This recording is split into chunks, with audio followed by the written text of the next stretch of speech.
एक और बड़ी खबर क्या है मस्कट वार्ता को लेकर। मस्कट में बातचीत हो रही है, लेकिन ऐसे में ट्रंप का एक बयान सुनना आपके लिए बहुत जरूरी है। इस बयान से यह साफ होता है कि ट्रंप के इरादे क्या हैं। ट्रंप ने कहा है कि हमले के डर से ईरान बातचीत कर रहा है। ट्रंप ने जब अपनी बात मीडिया के सामने रखी, वो किस तरह से हंस रहे थे, यह भी नोट करने वाली बात है। सुनिए आप जरा ट्रंप का वो बयान। तो आपने देखा डोनाल्ड ट्रंप का क्या रुख नजर आ रहा है। डोनाल्ड ट्रंप ये बताने की कोशिश कर रहे हैं कि उनकी सेना कितनी क्रूर है, याद दिलाने की कोशिश कर रहे हैं कि वेनेजुएला में आखिर हमने किया क्या। इसी पर मनीष झा हमारे साथ मौजूद है। मनीष, ये बताइए कि डोनाल्ड ट्रंप तो इस तरह से बात कर रहे हैं कि अगर ईरान ने अमेरिका की शर्तें नहीं मानी तो फिर तो हमला तय है। वेनेजुएला का भी एग्जाम्पल दिया जा रहा है। ऐसे माहौल में बात करना चाहता है अमेरिका मस्कट में। देखिए, सबसे बड़ी बात तो यह है कि अमेरिका ने अपना लक्ष्य तय कर रखा है और वो तय है ईरानियन रिजीम को चेंज करना। और जब इस मकसद के साथ आप बातचीत करने के लिए आए हैं और बाकी बाएं दाएं जितनी बातचीत हो जाए, ईरान को ये बात पता है। अब बात यह है कि ईरान ने इसी दिन के लिए IRGC बनाई थी, ईरानियन सेना से अलग, क्योंकि उन्हें पता था कि किसी भी कीमत पर IRGC को अपनी पूरी ताकत लगानी है ताकि वो ईरानियन रिजीम को बचा सके। तो वैसी स्थिति में ये एक ऐसी बातचीत है जो दोनों पक्षों के बीच में होगी, जिस पर लगातार हम अपडेट दे रहे हैं, लेकिन इसका नतीजा हर किसी को पता है। और फिर प्रेसिडेंट ट्रंप की बात तो आपने सुनाई दी। एक बात और है, इन दोनों के अलावा उस कमरे में एक और हाथी है जो दिखाई नहीं दे रहा है, मतलब इजराइल है, जो लगातार निगाह बनाए हुए है। और सबसे बड़ी बात है कि हो सकता है कि ट्रंप थोड़े दिन के लिए युद्ध न करने का भी फैसला ले, लेकिन इजराइल इसके लिए तैयार नहीं है। इजराइल का मानना है कि यही समय है, अगर इस बार ईरान पर सत्ता चेंज करने से हम चूक गए तो फिर ईरान में कभी सत्ता परिवर्तन नहीं होगा। बिल्कुल, और ये ट्रंप को भी पता है, क्योंकि एक आंतरिक दबाव भी इस वक्त खामने झेलते हुए नजर आ रहे हैं और इजराइल भी उधर तैयार बैठा हुआ है। एक और बड़ी खबर, अमेरिका के वित्त मंत्री स्कॉट बेसेंट क्या बोल रहे हैं। स्कॉट बेसेंट का बड़ा बयान, ईरान शासन का अंत बहुत नजदीक है। ये अमेरिका के वित्त मंत्री बोल रहे हैं। ईरान छोड़ रहे हैं सत्ताधारी नेता, ईरानी नेतृत्व ने मोटी रकम बाहर भेज दी है। अमेरिका के वित्त मंत्री स्कॉट बेसेंट का यह बहुत बड़ा दावा, यानी एक तरफ अमेरिका बातचीत की टेबल पर, बातचीत की मेज पर आ रहा है, दूसरी तरफ वो बोल रहा है कि अब ईरानी सत्ता का अंत बहुत नजदीक है। सुनिए क्या बोल रहे हैं।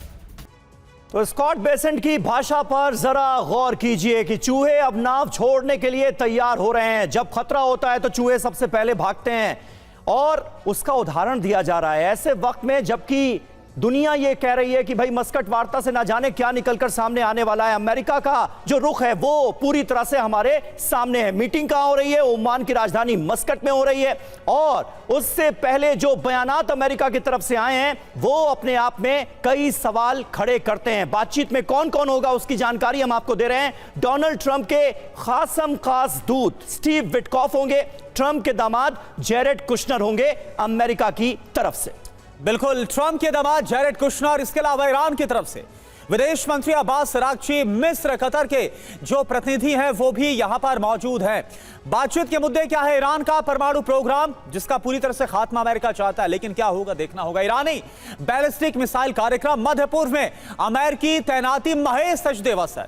मैं आपसे सवाल करना चाहूंगा, चाहे स्कॉट बेसेंट का जो बयान अभी हमने दिखाया या फिर इससे पहले, आपको नहीं लगता जो हंसी थी डोनाल्ड ट्रंप की, एक तरह से माखौल उड़ा रहे थे, एक तरीके से वो मस्खरी नजर आ रही थी और वो गंभीरता नजर नहीं आ रही। भले अमेरिका आज बातचीत के लिए है, लेकिन ऐसा लग रहा है कि खुद डोनाल्ड ट्रंप गंभीर नहीं है इस पूरी बातचीत को लेकर।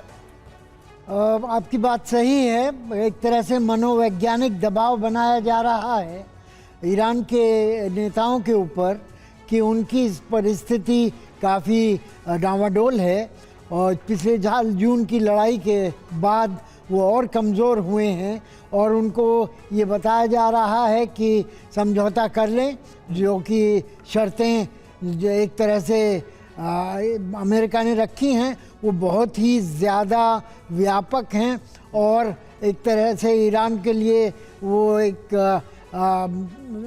आत्मघात की सीमा तक हैं। अगर ईरान परमाणु शक्ति का का उपभोग नहीं करना कर पाएगा, या मिसाइल उसके 500 किलोमीटर की रेंज तक ही जा पाएंगे, या फिर उसको न्यूक्लियर जो इनरिच मटेरियल है उसको बाहर भेजना होगा देश के, या प्रॉक्सीज को जो उसके पिट्ठू हैं उनको मदद करना बंद करना होगा। ये सब चीज़ें ईरान की विदेश और सामरिक नीति को पूरी तरह से खोखला कर देंगी और ईरान को ये स्वीकार्य नहीं होगा। तो मुझे ये लगता है कि जहाँ तक ईरान का मंतव्य है वो ये चाहेगा कि बात लंबी चले और अमेरिका को वहाँ से हटने के लिए कोई सीमा बंद, हमेशा के लिए 40,000 50,000 फौजी और बेड़ा वहाँ नहीं रखा जा सकता, वो जाना चाहेंगे। इजरायली मीडिया में ये भी निकला है कि इजराइल के नेता ये इस बात पर गौर कर रहे हैं कि उनका अमेरिका के ऊपर जो प्रभुत्व था वो कम हो गया है वाइट हाउस के ऊपर, और अमेरिका अब सऊदी और यूएई की तरफ ज़्यादा झुक रहा है, क्योंकि गाज़ा के ऊपर अब नई कोई गतिविधि नहीं होने जा रही है जी। तो ये सब देखते हुए ये मानना होगा कि अमेरिका के ऊपर भी दबाव है। ठीक है, अमेरिका के ऊपर भी दबाव है, लेकिन बयानों में आक्रामकता साफ तौर पर नजर आ रही है।